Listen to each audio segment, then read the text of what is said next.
Hi, my name is Catherine Lane, and I'm going to be talking about Cleopatra, the real versus the imagined, what we think of her and how we're wrong. The imagined.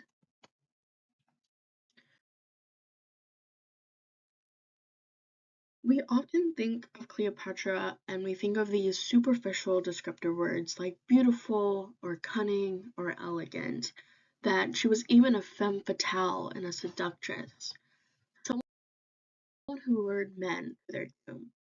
We may also think of her two relationships with Julius Caesar and Mark Antony. We also think of her death, a suicide. But why do we think of these things? Why do we think of her appearance or her relationships or even her death? And how much do we know that's true? Well, let's find out. The real. Cleopatra was born roughly around 69 BC, and she was born underneath the pharaoh Ptolemy XII and a half Egyptian mother who, unfortunately, is unknown today. We don't know her identity. Cleopatra was also the second eldest of five children. She had two brothers and two sisters. Cleopatra was three-quarters Macedonian and one-quarter Egyptian, and had a love and respect for Egyptian culture, which most likely came from her mother. It is also rumored that Cleopatra was a descendant of the priest of Ptah, giving her a godly connection, if that's true, and legitimized her position as a future heir to the throne. Cleopatra was also greatly educated. She had access to the world's best libraries and research centers. She attended multiple lectures and studied under physicians when she enjoyed learning medicine and had a focus on it. She even had a tutor, Philostratus, who taught her philosophy, rhetoric, and oratory. So he would have been the one to give her an excellence in public speaking and a philological reputation. She also spoke many different languages, including Egyptian, Greek, and Latin, along with many more from different cultures. She even learned diplomacy from her father through his allied friendship with the Romans at the time. Cleopatra became queen after her father Ptolemy XII had passed away, and she became joint rulers over Egypt with her brother, who was 11 at the time. However, many did not like the fact that a woman was leading the rule over Egypt, and so they attached themselves to Ptolemy XIII, and ultimately led him to exile his sister. However, because of the Roman affairs and the allied friendship with the Romans, Julius Caesar got involved and urged the siblings to end their dispute. But before that could happen, Ptolemy XIII heard of them talking and basically threw a fit and then almost started a riot. But thankfully, Julius Caesar stepped in, calmed the crowds down, and no riot occurred. Cleopatra ultimately became queen after that, but due to the fact she was still a woman, became joint rulers with her next brother, Ptolemy XIV. And not long after she became the main ruler with her joint rulership with her brother, the War of Alexandria happened, and not much is known about Cleopatra's actions during this time. However, many of her threats to her throne were killed during the War of Alexandria, and it is also said that Julius Caesar made many visits or a long stay in Egypt at the time, and soon after, Cleopatra was found pregnant. So it's given that why would she interrupt a war when all her threats are being killed and she's also pregnant and vulnerable? Not long after she became with child, she gave birth to a little baby boy named Caesarion. However, the parentage was not confirmed. It was never confirmed. However, the dates line up almost perfectly, so it is heavily implied that Caesarion was, in fact, Julius Caesar's son, and even the Romans knew. He never denied nor he never accepted the fact that Caesarion was his son.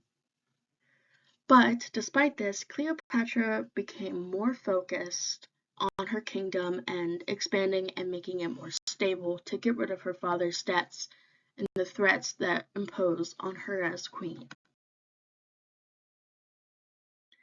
Now, Cleopatra had sufficiently made her kingdom stable and strong with political alliances. Now, around this time as well, Julius Caesar was assassinated, splitting Rome's rule between Mark Antonius and Octavian. Antonius came to Cleopatra asking for help in multiple instances, thus reinstating a relationship, an affair with Antonius.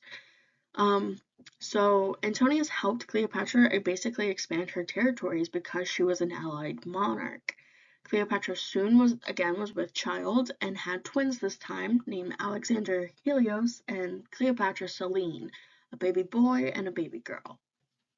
Now, due to having his children, this basically solidified Cleopatra and Mark Antonius's relationship, and he would do basically anything to help her now. But he was to be married to Octavia, Octavian's sister, back home. So once he left, she essentially believed that there was no space for her in his life, but that was okay because she had expanded her kingdom now. It was stable and strong and self-sufficient, and now she had 3 legitimate heirs to her throne. So it wasn't like she was in a bad position. Despite this long period of prosperity, it soon turned sour, with Mark Antonius coming to Cleopatra asking for funding for an expedition. Now, this expedition was called the Parthenian Expedition, and it was an absolute disaster. And by all sense of the words, it was a disaster. It was so disastrous that Mark Antonius thought he should never show his face again in Rome, and so he didn't. He withdrew completely from his life and became withdrawn. Now, Octavia, hearing of this and wanting to be a lovely wife, decided, I'm going to bring my husband men and supplies to hopefully help him start over with the expedition. Now, Antonius turned away Octavia, but accepted the supplies and the troops. And once Octavia returned back to Rome and her brother hearing of this, Octavian felt like Antonius and Cleopatra had wronged his sister, making her a victim in sorts, which in turn spiraled into making a simple family dispute into a propaganda political affair. They had no mercy for Cleopatra due to the fact that she was a foreigner, calling her many things: a dangerous sorceress, a seductress, a monster, and even as destructive as Helen. Horace called her a fatale monstrum, but basically a fatal monster. Her character was attacked and ever so compared to the beautiful and virtuous Octavia. So essentially, Octavian blamed Cleopatra for everything that happened and declared war on her, and because she was a foreigner, this wasn't hard to do. The propaganda against her was so heavy that essentially he had no backlash. And because of this, Antonius became more withdrawn and suicidal, whereas Cleopatra tried to buckle down and fight tooth and nail to help defend her kingdom. But near the end, she opened up negotiations with Octavian to hopefully let her kids rule over Egypt, and that Antonius could be a private citizen, whether that be in Egypt or Athens. Now, not long after this, Octavian led Cleopatra to the assumption that Antonius would no longer be of need, and so she led him, Antonius, to his suicide. Antonius died by stabbing himself with his own sword, and it's said that he died in Cleopatra's arms, but I'm not sure how true that is, although that's very Shakespearean, and I love that. Now, Cleopatra herself was soon to be captured, and she attempted to starve herself in response. However, Octavian took her children, and so she asked to meet with him. But before she met with him, she learned from servants in passing that he wanted to lead her in a triumph. And she did not want this because she herself had witnessed a triumph for her own sister when she was killed, and did not want to be degraded in that way. Soon after Cleopatra and Octavian's meeting, she had went back to where she was being held and devised a plan. Now, Cleopatra had asked to see Antonius in his tomb, to have some figs with 2 attendants, and for a letter to be given to Octavian. Queen Cleopatra VII killed herself, and it was a great plan, honestly. She had made essentially a picnic of sorts in the tomb of Antonius with her 2 attendants while the letter was being given to Octavian. And in the letter to Octavian, she asked to be placed entombed next to Antonius in death. But by the time Octavian found Cleopatra, she had been laid carefully out in full regalia, and her 2 attendants were near death. In many stories, she died by the bite of a snake, this instance an asp, which was the Egyptian cobra. However, many scholars still believe that it was most likely poison because in accounts, the only marks on her body were pin or needle pricks, which is where the asp came into play, but the snake never came into play until much later after her death. So not much is really known about how she killed herself. I think it's so interesting that we hear these things about Cleopatra, and she is seen as the seductress and a femme fatale, but she was just a powerful woman in history, and oftentimes powerful women are defined by their sexuality or appearance, or even often beautiful tragedies if they have it to their stories. And most people I know today, especially me, only knew Cleopatra as an Egyptian queen who seduced men and, killed herself, which is very unfortunate because her history is very complex. And she was known as a incredibly strategic and intelligent, charming person.